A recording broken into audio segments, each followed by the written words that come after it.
হনুমান চালিসা তত্ত্ব। হনুমান চালিসা শুধু একটি স্তোত্র নয়, এটি ভক্তি, শক্তি, জ্ঞান ও আত্মসমর্পণের এক গভীর শাস্ত্রীয় তত্ত্ব। এটি রচনা করেছিলেন তুলসী দাস এবং এতে 40টি চোপাই বা শ্লোক রয়েছে, যা মানুষের জীবনকে শুদ্ধ ও শক্তিশালী করার পথ দেখায়। চালিসা শব্দের অর্থ ও তাৎপর্য। চালিসা মানে 40, অর্থাৎ 40টি শ্লোকের সমষ্টি। এই 40টি শ্লোক মানুষের 40টি মানসিক ও আধ্যাত্মিক দুর্বলতাকে দূর করার প্রতীক। শাস্ত্রীয় মতে নিয়মিত পাঠ করলে মন শুদ্ধ হয়, ভয় দূর হয় এবং আত্মবিশ্বাস বৃদ্ধি পায়। হনুমান শক্তি ও ভক্তির প্রতীক। তিনি ভক্তি, শক্তি ও বুদ্ধির একত্রিত রূপ। হনুমান চালিসায় তাকে বলা হয়েছে বজ্রাঙ্গবলী, অর্থাৎ অপরাজেয় শক্তির প্রতীক। রামদূত, ঈশ্বরের প্রতি সম্পূর্ণ আত্মসমর্পণ।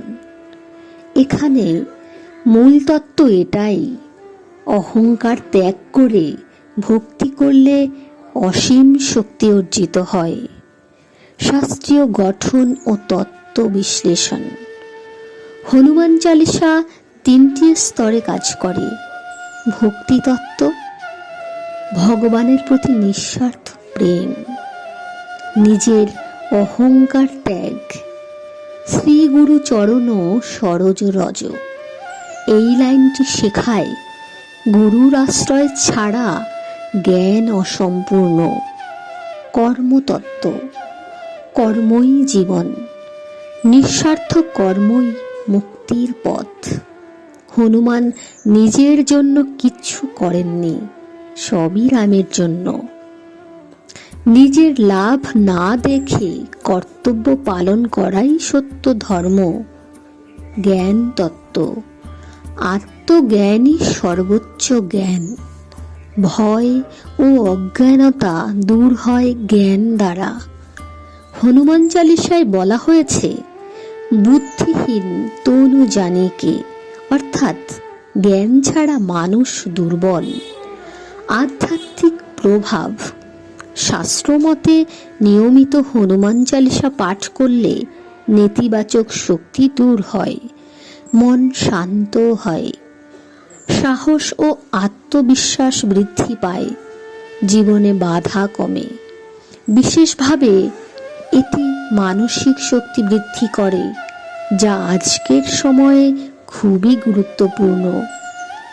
গুপ্ত তত্ত্ব। হনুমান চালিসায় প্রতিটি শব্দ এক একটি বীজ মন্ত্রের মতো কাজ করে, যেমন রাম নাম, চেতনার জাগরণ। যোগশাস্ত্র মতে এটি কুণ্ডলিনী শক্তি জাগ্রত করতেও সহায়ক। জীবন দর্শন।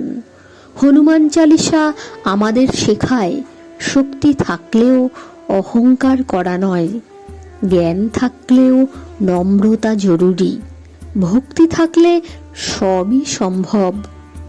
হনুমান চালিসা শুধু পাঠ করার জন্য নয়, এটি একটি জীবন পরিচালনার সূত্র।